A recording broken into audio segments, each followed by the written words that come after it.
Students, in this video lecture, we'll discuss about the characteristics and applications of the DC motor.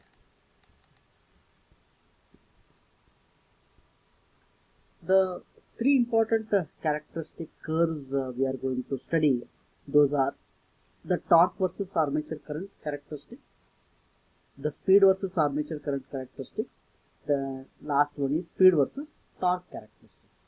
And separately, in case of DC shunt motor and DC series motor, uh, how the characteristic of the two or all the three different DC motors will change, with what parameter it will change, that also we'll see in this video lecture.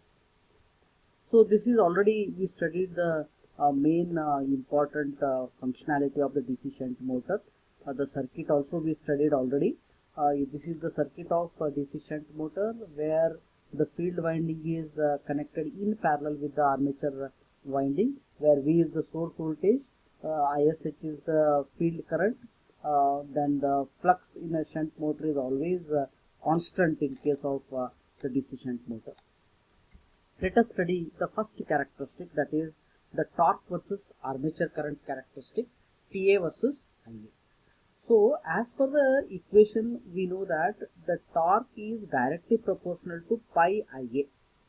The torque is directly proportional to pi IA. So already just now we discussed that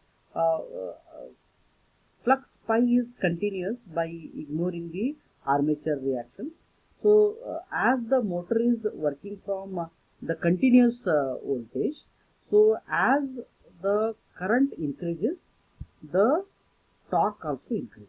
So this is the you can see here from the graph, as the armature current increases, how the armature current increases, as you increase the voltage, the armature current will also increase.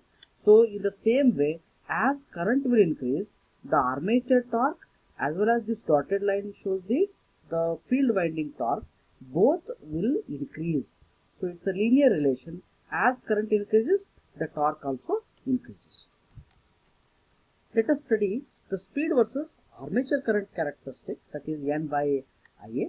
So in case of normal condition, the back EMF and flux both remains constant in case of the DC shunt motor.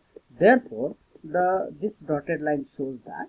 Therefore, the current Ia differs and the speed of the DC shunt motor will continually, it remains constant, which is shown in the dotted line as shown here, AB it is.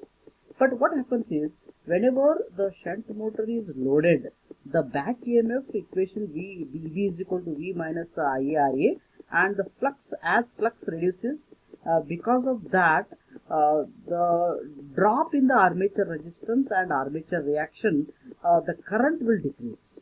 The current decreases. So, in the other hand, what I can say is, as back EMF reduces marginally more than the speed of the shunt motor, so the shunt motor speed also decreases to some extent with the variation in the load. So we can say that so as the current increases, the speed also decreases. The speed also decreases. It remains constant, but because of that, the speed also decreases. Let us study the speed versus torque characteristic, as I said. So as the speed increases, the torque will also decrease. As so you can see here, see at highest speed, the torque is also more. As speed decreases, the torque will also decrease. Okay. So this is at the, see, when the torque is very less, the speed is higher. As torque increases, then speed will go on decreases. This is the relation of speed versus torque characteristics of the DC shunt motor. Now we'll discuss about the DC series motor. So this is the circuit diagram of DC series motor, where the series field winding is connected to the armature winding, where the armature current, the series field winding current, and the load current IA is equal to ISC is equal to IL. Already we studied this parameter in case in our explanation. Now let us study what we mean by what is the torque versus armature current characteristic. So same in case of the DC series motor also, the torque, armature torque is directly proportional to pi Ia, same condition. But up to the magnetic saturation, pi is directly proportional to the armature current. The armature torque is directly proportional to square of the armature current. So that is what you are seeing here, I square A here. If the armature current is doubled over, then the armature torque is almost increasing fourfold. Therefore, the armature torque versus armature current curve up to the magnetic saturation. Here you can see the saturation is a parabola. You can see here, which is shown in the characteristic OA. This is as I am showing here. On the other hand, once the magnetic saturation is reached, then what happens? As the armature current increases, the armature torque also increases rapidly. This is the graph which shows the relation between the torque versus armature current characteristic in case of the DC series motor. Now let us study the speed versus armature current characteristic in case of the DC series motor. So as already you know, in case of DC series motor, speed N is directly proportional to EB by pi. So we know that EB is equal to back EMF equation is V minus Ia into Ra plus Rse, because the series field winding and armature winding both are connected in series. So as soon as the current Ia increases, the back EMF will reduce due to the drop in Ia into Ra plus Rse. So even though flux increases, but this combination Ia into Ra plus Re is very less. So because of that, the speed is directly proportional to 1 by pi. So you can see here, the speed is directly proportional to 1 by pi. So the armature current characteristic is it is shown here. It is shown here. But in case of series motor, the current flows in the field winding and the armature are same. The current will increase.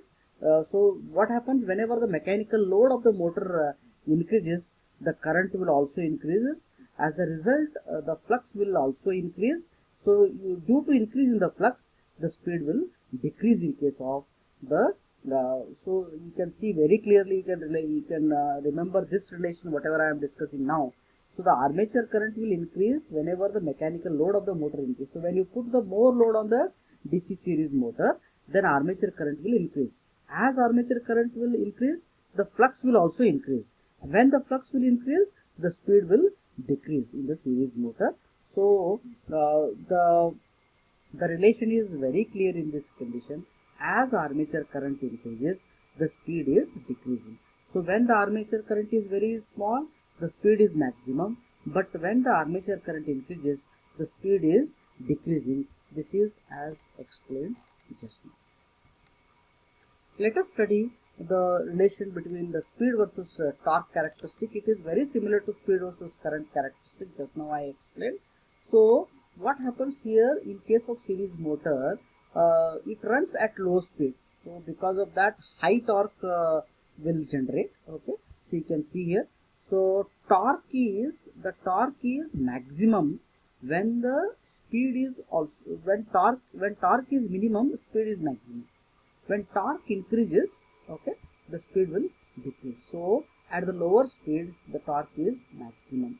Okay, so this is because of increase in the armature torque, so it reduces the speed. It reduces the speed. That is the speed versus the torque characteristic in case of the series motor. So this is the characteristic of compound motor. So the torque versus current characteristic, speed versus current characteristic, the speed versus torque characteristic, all are tabulated. Series, cumulative, see the shunt motor, long series shunt, and this is differentially composed. So you can see the relation as I explained here.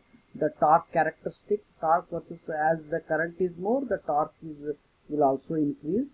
As the current increases, the speed variation is different in case of the different type of motors. So as torque is more, the speed characteristic is also shown here in the graph. This is about the characteristic of DC series, shunt, and compound motors. Now, based on these characteristics, where we can use the DC motors. So that we'll discuss in remaining slides. So where we can use DC shunt motor. This is very important as we studied the construction, the torque equation, the types of the DC shunt motor, the characteristic of DC motors. Now at a final stage, by studying these all conditions, where we can use these motors, that is the very important. As far as the characteristics are considered, as far as the DC shunt motor characteristics are considered, it is having a medium starting torque. Okay, so you can see here medium starting torque, and speed remains almost constant from any type of load. From no load to full load, the speed remains constant. We remember this characteristic. Therefore, it is used where the constant speed is required. So wherever you want to maintain the constant speed, where you go for DC shunt motor, you can go for lathes, lathe machines, centrifugal pumps, fans and reciprocating pumps, and in case of drilling machines, boring machines, spinning and waving machines, you can go for DC motors.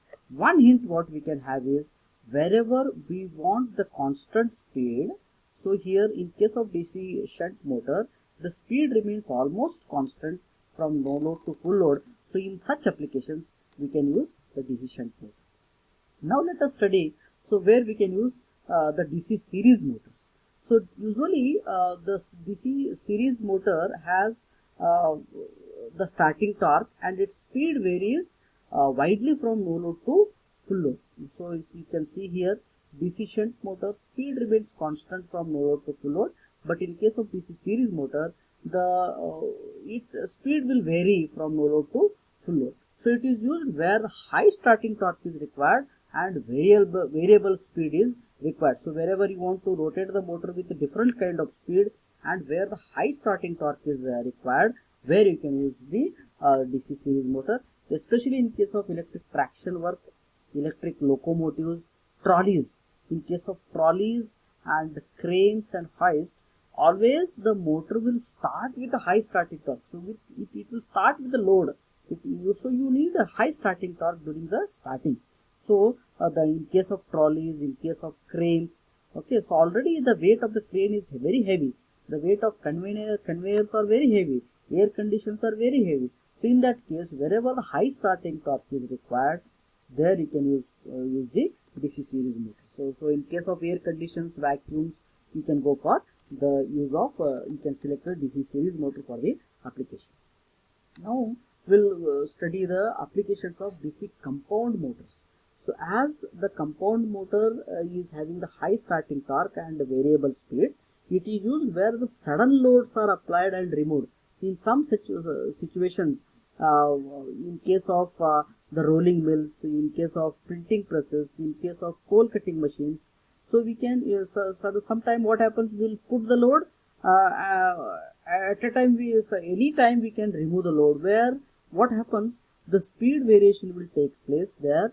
So suddenly in such applications where you can remove the load or we can put the load at any moment of time, in such situations we are going for the compound motors.